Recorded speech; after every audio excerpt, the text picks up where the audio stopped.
Is a blackout coming your way soon? Warnings are increasing as AI data center booms hammer America's aging electric grid. It comes as electricity prices are skyrocketing nationwide. The average residential electric bill up about 7% from last year and a whopping 32% from just 5 years ago. Joining us now, ClimateDepot.com executive editor Marc Morano. Marc, great to have you on. I've been reading your site for years. Great to talk to you at last.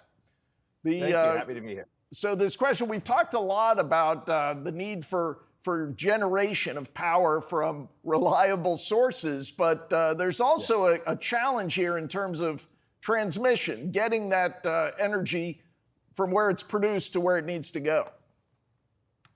Yes, and what's happened over the last, say, 20 years, minus Trump's one term, is all, at least on the federal level, all of this investment has gone into renewables, solar, wind, net zero, entry. So we took our eye off the ball about getting this energy to the grid, getting it transmitted, getting it to the customer over this, basically since, President Obama was elected, and then Donald Trump tried to undo it, and then they undid what Donald Trump did until now. And so what's happened is you have a situation now with demand from AI going up, and you have finally the chickens coming home to roost because solar, wind, they got their eyes off the ball, and now you have a situation where the grid is being taxed severely because of the AI power demands up to there's huge demand on that. And so what happens is you have Microsoft, you have Facebook looking into nuclear power to run some of these AI databases, and you have all of this happening at the same time that we have record oil and gas prices coming down, but it's a big confluence of events. I think in the next 6 months to a year, this is going to start improving as we get our eyes and focus as the Trump administration redirects this, and we start getting states to redirect it. Right. But if we don't do something about it, we will lose the AI race because globally, coal, it's like coal capacity, electricity capacity is growing at more than 4 times the rate than nuclear. So it's like 4x plus. But I want to move on because, again, if we have a blackout, the climate activists are going to blame a pullback on renewables. And the climate activists are using 20 years since Hurricane Katrina to push an agenda. Say, to roll back and say climate change caused it. Yes, and this has been going on for decades. Every weather event is now, climate attribution.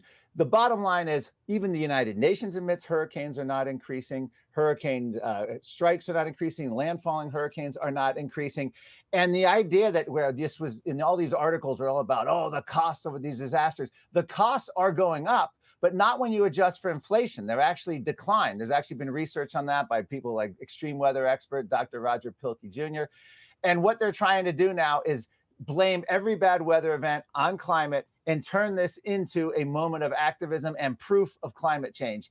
And this is, we have the point now where there's online real estate now is listing houses that are never been flooded in flood zones. So insurance is now capitalizing on this as well to raise rates. This idea that, the weather's getting worse, hurricanes are worse, all extreme weather, none of it adds up. And of course, the climate activists are going to use this as an example. Katrina, right after Katrina, we had 13 years of no major landfalling or hurricanes, the longest such period since 1900. And even with recent hurricanes, there's no upward trend. You worry about important lessons being ignored. I mean, I remember at the time people talking about how infrastructure needed to be built. Levees weren't built enough by people in Louisiana. You had people blaming the Bush administration for poor emergency preparedness and response, obviously, famously. But if the left is saying, no, it's all climate's fault, does this mean in hindsight, Brownie actually did do a heck of a job? You have 2 seconds.